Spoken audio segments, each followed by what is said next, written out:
Good evening, I'm Val Zavala. Warren only has the night off. He'll be back on Monday. Our top story tonight, the green wave. California is experiencing a groundswell of environmentalism after decades of unchecked growth. Case in point, voters in the San Gabriel Valley town of Monrovia go to the polls on Tuesday in a key election, an election that could set the tone for other environmental battles across the state. They're deciding whether to raise their own local property taxes to keep private land out of the hands of developers. Philip Bruce has this report. If Hollywood built a small town for a movie, it might end up looking a lot like Monrovia. Every down-home detail is already in place, including the Friday Street Festival, where locals get their pick of the freshest crops from the field. Up and down Myrtle Avenue, the main street that runs through downtown, you'll find loads of small-town charm. And in many storefronts, you'll find these signs urging voters to save the part of the local landscape that's most endangered, the foothills. Well, Monrovia is known as the Gem City of the foothills, and the entire community really appreciates this beautiful scenic backdrop to the city. Steve Miller is one of the people who's urging Monrovia taxpayers to open their wallets and buy these hills before developers start turning the land into luxury subdivisions. Most foothill areas in Southern California have already been lost, which is one of the most unique things about this rich area, is we have a chance to save it as is. These are Monrovia's final days of soul searching over that very opportunity, a chance to purchase 1,000 hillside acres and set them aside forever as a natural place. But to do that, the city needs to raise some big money, and that's the whole idea behind two measures the town will vote on next Tuesday. Measures A and B. If they pass, Monrovia property owners are agreeing to pay higher taxes to preserve the scenery for future generations. Monrovia is one of the last foothill communities in the San Gabriel Valley that still has any natural foothills left. And they're the first town in Southern California that's launched this kind of preemptive strike to try to save those hills before some developer shows up with a bulldozer. Part of the pitch in the campaign brochures has included a not-so-subtle look at some of Monrovia's neighbors, Glendale for one, where homes invaded the foothills long ago, and where the battle to keep out more development continues. Look at Glendale, look at Doherty, Pasadena, what their hillsides look like, and look what we have. And you can't find it in the foothill corridor any place like Monrovia. I think we're the last frontier here, the last open space, and we want to be unique. Denise Harvey owns and operates a local travel agency. She's a fifth-generation Monrovian. Her ancestors were some of the town's original settlers. Progress is fine, she says, but these foothills shouldn't be paved over. I believe the developer, the property owners should get a fair price for their land. We're not trying to stop that. We just don't want our hillsides to be decimated and to become just overrun with development, because it will lose the special feeling that we have here in Monrovia. The price tag for preserving the hills is about $10 million. Raising it is the whole point of the two ballot measures the town decides on next week.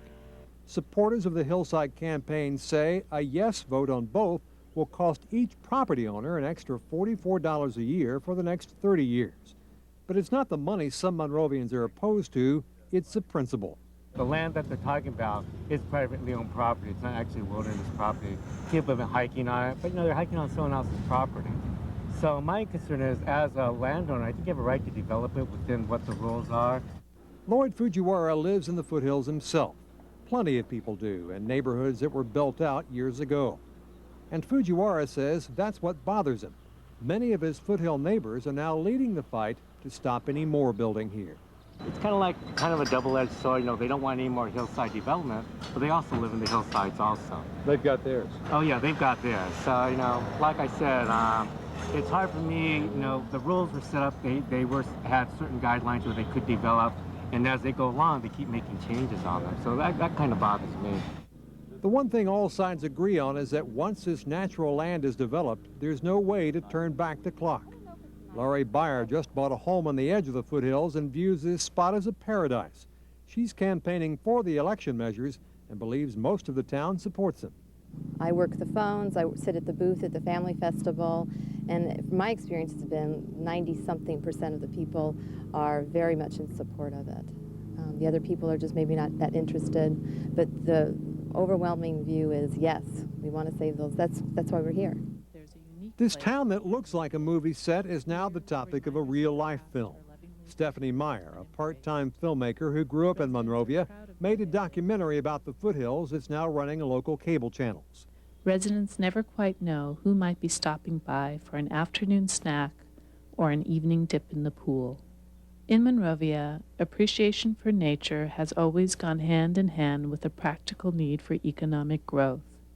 Meyer is hopeful her hometown will preserve what she believes is its most valuable asset, not just for the people who live there, but for everybody in Southern California. Because of this upcoming election, we wanted to inform people, what the issues were, and pictures speak louder than words. We also wanted to document, show what does this land look like, and what is it that we're going to be losing. All signs point to victory for the hillside preservationist, but in small-town politics, it's best to remember an old down-home saying: don't count your chickens before they hatch.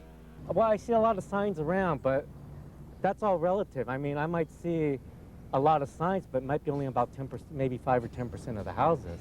So I still don't get a sense of how people really feel about it. Boy, that's an interesting tactic.